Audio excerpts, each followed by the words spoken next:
Got a pen? Okay, first you need an empty file. Then enter the file holding down Z, and using only the L button, enter your name as RR Tangent. That's R, R, T, A, N, G, E, N, and T.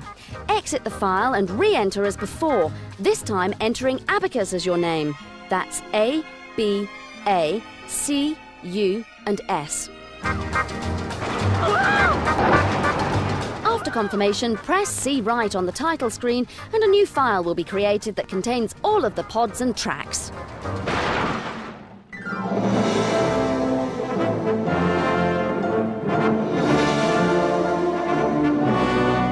There's something nasty on the rise in a mythological land, and only a leather-clad, sword-swinging princess can stand against it. Contain yourselves, boys. Xena's coming to the PlayStation. Though the game appears to be similar to the Tomb Raider series, Xena's video gaming debut will have a number of unique features, not least its faithful reproduction of the television show's plots on which it's based.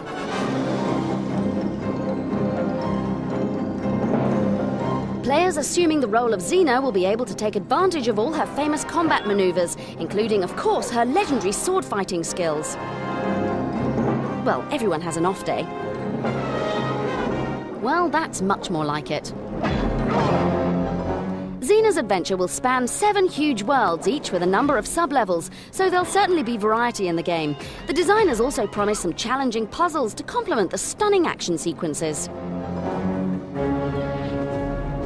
And of course, there'll be scores of creatures and bad guys to fight, many of them familiar faces from the TV series, including such villains as the evil Ares. Well, Xena, looks like you're not doing so well. We'll be reviewing Xena Warrior Princess soon, but from this footage it seems likely that the game is certain to earn her even more adoring fans. Okay, time for our competition now, so grab a pen. This week's prize is an N64 and a copy of Shadow Man to play on it, so get ready to take a journey into the dark side with this magic-wielding voodoo vigilante.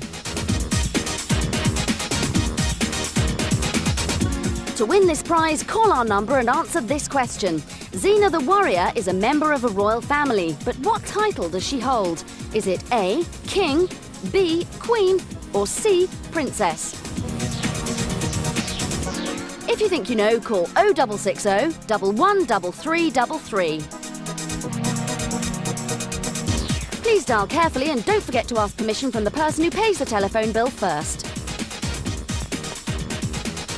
We'll put up the question and number again at the end of today's show, so get dialing and good luck!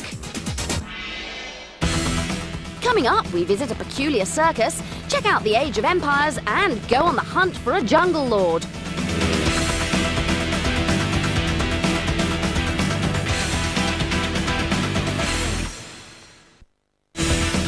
Welcome back to part 2 of Cybernet.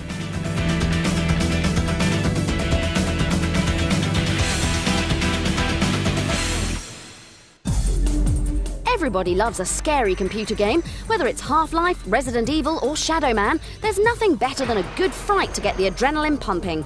And now, aiming to take terror to a whole new level, comes System Shock 2, a role-playing game that'll make you jump higher than a pole-vaulting kangaroo.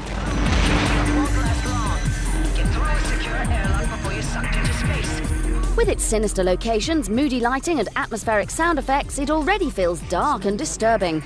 Using the Thief graphics engine, the futuristic spaceship on which the game is based looks both realistic and detailed. Aside from the great visuals, the gameplay also appears to be brilliantly thought out. After choosing from one of 3 different soldier classes, your character will continually develop as the game goes on. From learning how to modify weapons to developing supernatural powers like telekinesis, you'll steadily improve as the adventure unfolds.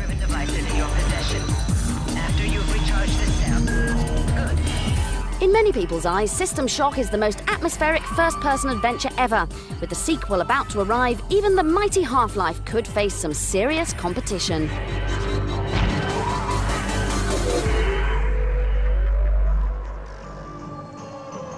Just as scary, but in a very different way, is Circus, a game based on those glam rock giants Kiss. Exactly why these colourful clowns have been put into a computer game is anyone's guess, but going on this exclusive footage, it may become a surprise hit. You control one of the band members dressed as a psychotic clown and have to run around various levels attacking hordes of bizarre enemies, whilst listening, of course, to some heavy glam rock music.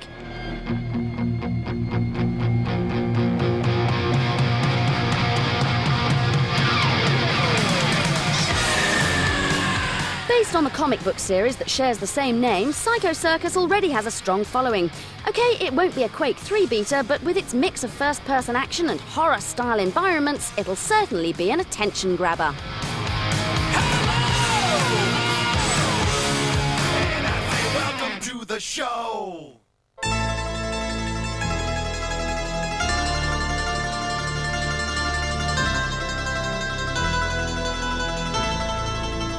When anyone mentions Italy, you tend to think of fine food, lots of culture and scenic beauty. But there is something else the Italians are famous for.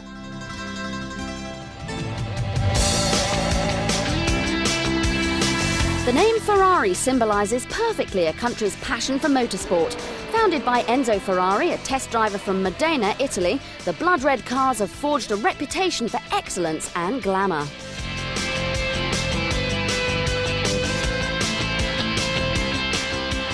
On this official site, you can trace the humble beginnings of the company and its growth into a luxurious trademark. You can also look at the factory in Maranello, complete with its state-of-the-art wind tunnel. This is used to improve aerodynamics and boost a Formula One car's performance. Ferrari's first Grand Prix win came in 1951, and World Championship success followed in '52 with Alberto Ascari as the driver. Their last title was in 1979, but by all accounts this could be a winning year for the famous racers.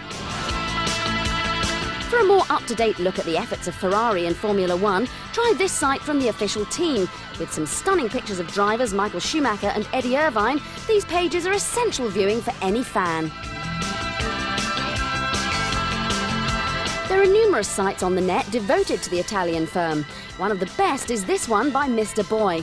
You can access a whole load of motor racing links as well as a historic archive of Ferraris that have graced the racing circuit.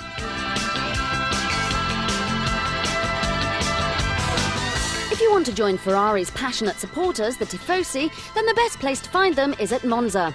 The track first hosted the Italian Grand Prix in 1922 and is renowned for its notorious banked curves. Although the banking hasn't been used since the late 1960s for safety reasons, the decaying track is still a popular site for race fans. Ferrari is one of the most influential names in world motorsport. With 25 world titles and well over 5,000 race wins, it's also one of the most successful. Thanks to the net, we can explore for ourselves the fascination and passion with this famous company.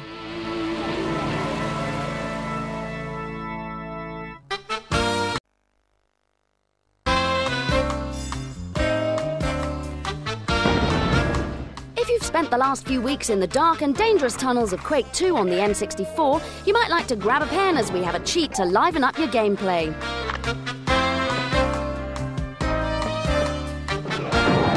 Blasting alien creatures is a tiring job, so maybe you need to take the weight off your feet.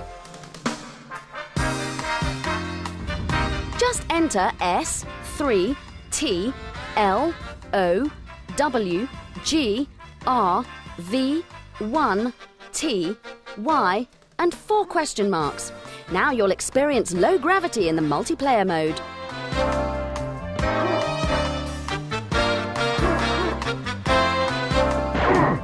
Running and walking will be normal, but be wary of jumping in this weightless war zone, as you may find you hit your head on the ceiling.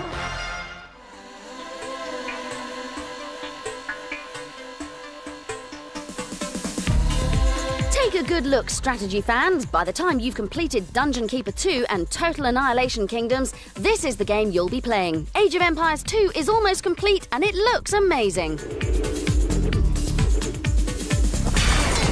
Whilst the gameplay is almost exactly like the original, you'll have loads more races to choose from, units to build and technologies to research. From deadly siege machines to knights on horseback, you'll be able to form huge armies to battle against your rivals.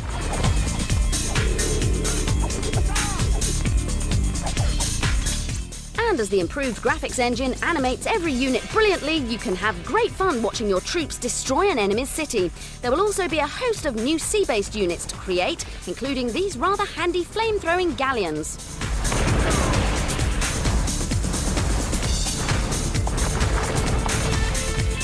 Age of Empires 2 looks bigger, bolder and better than ever. Only Tiberian Sun stands in its way of total strategy genre domination.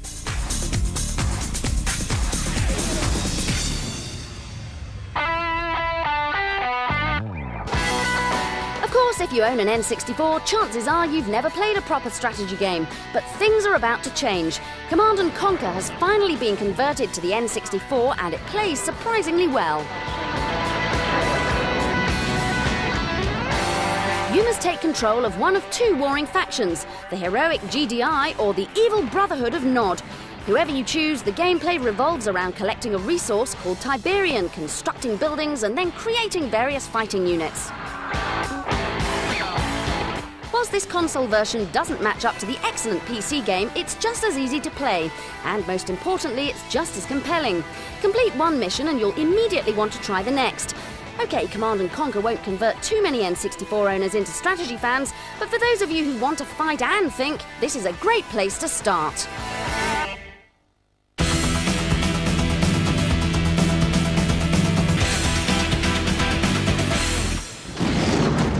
Tarzan is the classic tale of a baby lost in the jungle and raised by apes, and it's also the latest feature-length film from the masters of animation, Disney.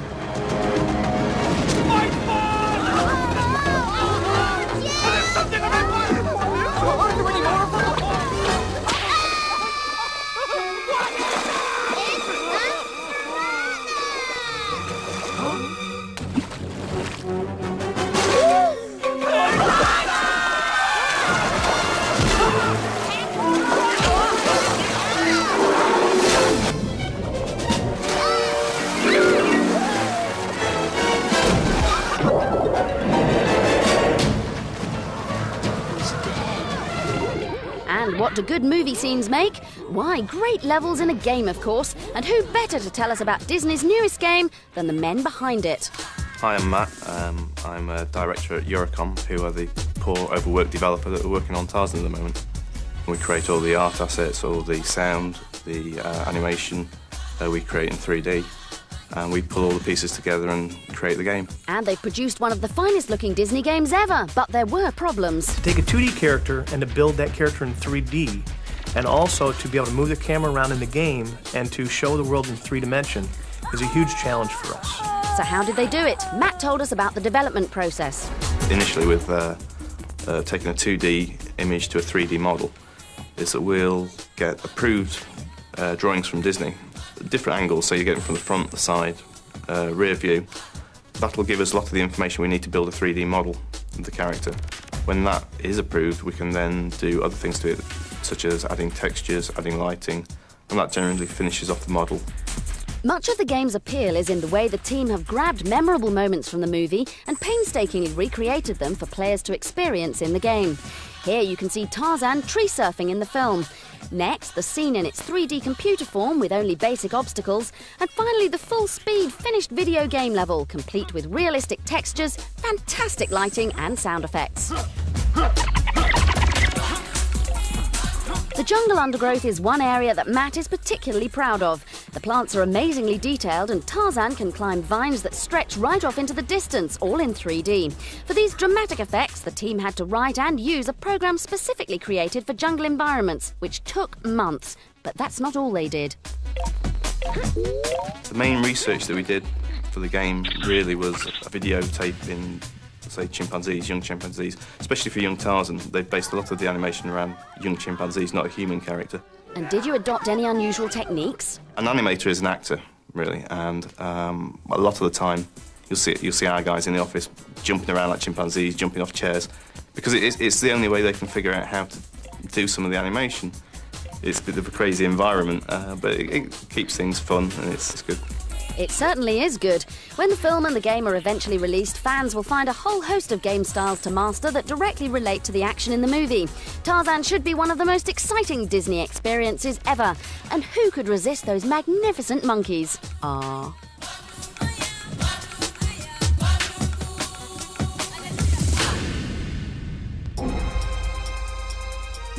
We have to say goodbye to Tarzan and his friends now. It's the end of another show, but you can always try our competition to win a console.